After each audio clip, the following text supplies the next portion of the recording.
And another thing Barack Obama just referenced, of course, was taxes and talking about tax breaks for CEOs versus tax breaks for the middle class. Let's bring our panel back in now because I know they have a lot to say about this.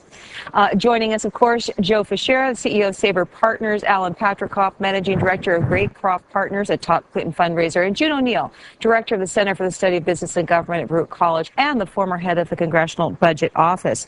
So in terms, there's a lot of things we can dive in on, but let's just start on that tax point because this is one clear delineation right now between the Democrats in the race and the Republican, because John McCain wants to, make the Bush tax cuts permanent. Both Baruch and Hillary are saying that most of them should expire, and they are going to take it back to where it was in the 90s. Ellen, you're a venture capitalist. You've started a lot of business. You've worked in this area for so long. From that perspective, from the people you know, which tax approach makes the most sense? Well, I think it's very important to understand that Hillary's tax cuts or tax program is a totally balanced program without any impact from the Iraq War. That's a very big thing because I think from the standpoint of Senator Obama, the savings from the potential savings from cessation of the Iraq War, which people suggest will be about $100 billion, is factored in to whatever his tax program, his tax changes. Hillary's is a totally balanced without any impact from the savings. Is it good for guys like you? I think it's good for the country. I mean, I didn't think of selfishly when I got involved with Hillary Clinton in the beginning. I think she has the right social objectives. She has the right business objectives. She's a sound person. I think her tax program is a very well thought out one from every aspect, whether it's the health care benefits or whether it's savings from excess spending, whether it's the people who are making over $250,000, which are people who have been big supporters of hers. She's taken a very intelligent approach to the problem as far as I'm concerned. I think it's always easier to talk about tax cuts rather than raising taxes, but a bill is coming due, and both candidates have to address the fact that of the entitlement programs, Medicare, Medicaid, and the demographics of the changing population going forward, and the fact we're all living longer and what that's going to do to the federal budget going forward. Money's going to have to come from somewhere. We can't just keep talking about tax cuts and just talking about taxes only upon people $250,000 and above. There's probably going to have to be a restructuring of the system. And if we could only, if either candidate can bring back a kind of consensus that we had in 1986, where we actually did have tax reform, we eliminated a lot of loopholes, we raised the capital gains tax to be taxed just on ordinary income, didn't have a disastrous effect on the economy. Economy grew the next quarters. And that kind of, unfortunately, probably makes me too much of an idealistic Wall Street person because we're not probably going to get that consensus. We're probably going to get what we're seeing right now, a hodgepodge of tax cuts here, other types of things of trying to pursue policies through the tax code rather than biting the bullet and getting the entire house in order and dealing with the relative cost of health care, because that's going to kill us in just 5 to 10 years. Well, June, you had this job. You had to oversee the budget and tax cuts and tax increases. When you look at that basic dividing line between making those tax cuts permanent or rolling them back. Well, rolling them back means we'll get a tax increase, and that tax increase is going to make the income tax more progressive than it is now. Now, on its own, it's gotten more progressive because although we have indexed the brackets to inflation on the tax in the tax system, we don't allow for what's called real bracket creep because wages go up faster than inflation, and therefore people are being pushed higher and higher up the ladder into higher brackets.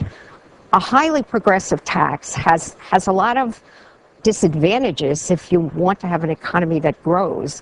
And it's, I think, thinking about it in terms of rewarding the rich or the poor, people who are not rich now look at that tax schedule and say, gee, I put myself out, I get another degree, I work harder, I invest in something, and half of it will get taken away. And so it's not the kind of thing that you would want to do to keep productivity growing. After the Bush tax cut, we had people were saying, "Oh, we're not going to have any revenue. We're not going to have any revenue." Well, we were then in a recession. As we grew out of the recession, the tax cut, and there's been a lot of growth, a lot of productivity growth. Until recently, we've been doing very well. Recession may be coming, no one knows, but they will. We haven't repealed the business cycle. Well, Alan, in terms of what's coming for the next president, and again, when you've been in business, you've worked on Wall Street for a long time. We've got a whole push now for some financial re-regulation. Certainly, looking at that again. I think a lot, the middle class person is saying, "Oh, well, they bailed out Bear Stearns, and look at all the money these guys make." Is this going to be a challenge for the next president? Again, what's the right course of policy for the next president to choose? Well, I think, the comment about them bailing out Bear Stearns, I think they bailed out the financial system, which was in a very difficult position. If they hadn't done it, we would have been a lot worse than we are today. It just happened to be that Bear Stearns was the catalyst to make that happen. I think that we have to deal with health care, which Hillary and Obama have made a very big issue, but we have to pay for that. And I think we have to increase our revenues in order to take care of some of the necessary expenditures. We've got several issues that we've talked about: child care, of education, particularly insuring everybody. It has to be paid for, and the only way you can do it is finding income in a matching system. So I think the most important thing is to approach this matter in a fiscally responsible position, which is to find sources of income to offset the expenses. What is it? I just don't. Unfortunately, as a Democrat, we've always gotten sort of labeled as the tax and spend aspect of it, and that you always can just need to tax and continue on. Notion of trying to have fairer taxes and maybe even look at alternatives such as a value-added tax as Europeans do, as opposed to income taxes that we have. And to know that we're just not going to be able to, we're going to need to still stimulate growth. Wall Street, whatever the negatives is good to beat up on us in terms of politics, we still can produce a lot of growth and wealth for the entire economy, because there needs to be investment. And there needs to be that kind of growth that creates wealth.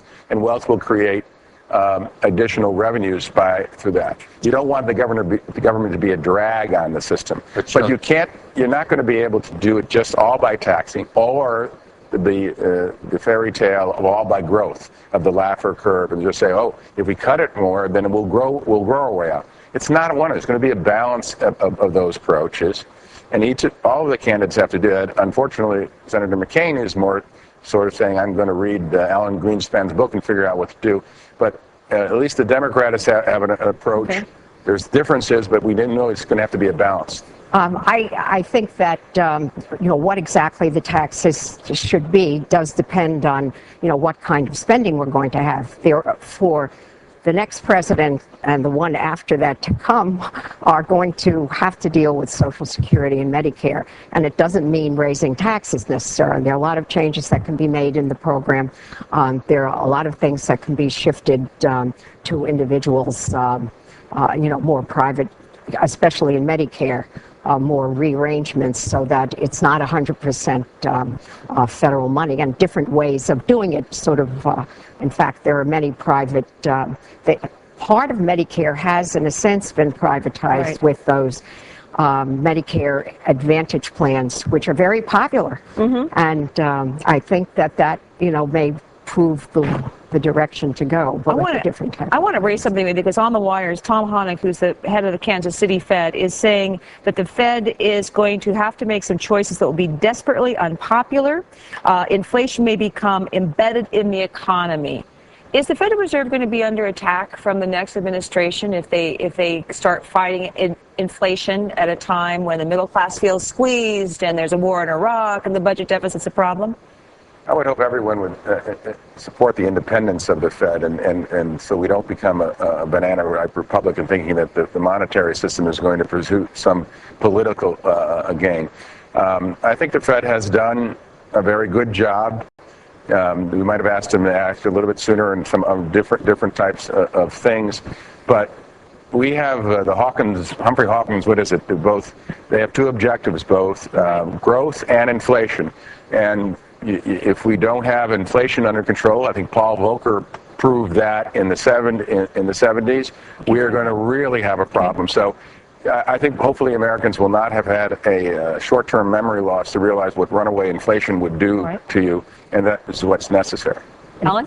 Well, we all have a memory of what happened in the 70s and when interest rates ran up to 19% or more. And I think that we've got to be concerned by inflation. I think Bernanke's done a very good job in bringing interest rates down where they are. And I think, the challenge is going to be to fight inflation. I think we've got to take some costs out of our economy, and we have to pay the price for it in some way of developing income. That's exactly. But interest rates are probably going to have to rise. The dollar can't stay where it is. Interest rates are really too low. And that, may mean some pain. So the Federal Reserve, doesn't like to do things that might increase unemployment. But that might have to happen just to keep the economy in a really stable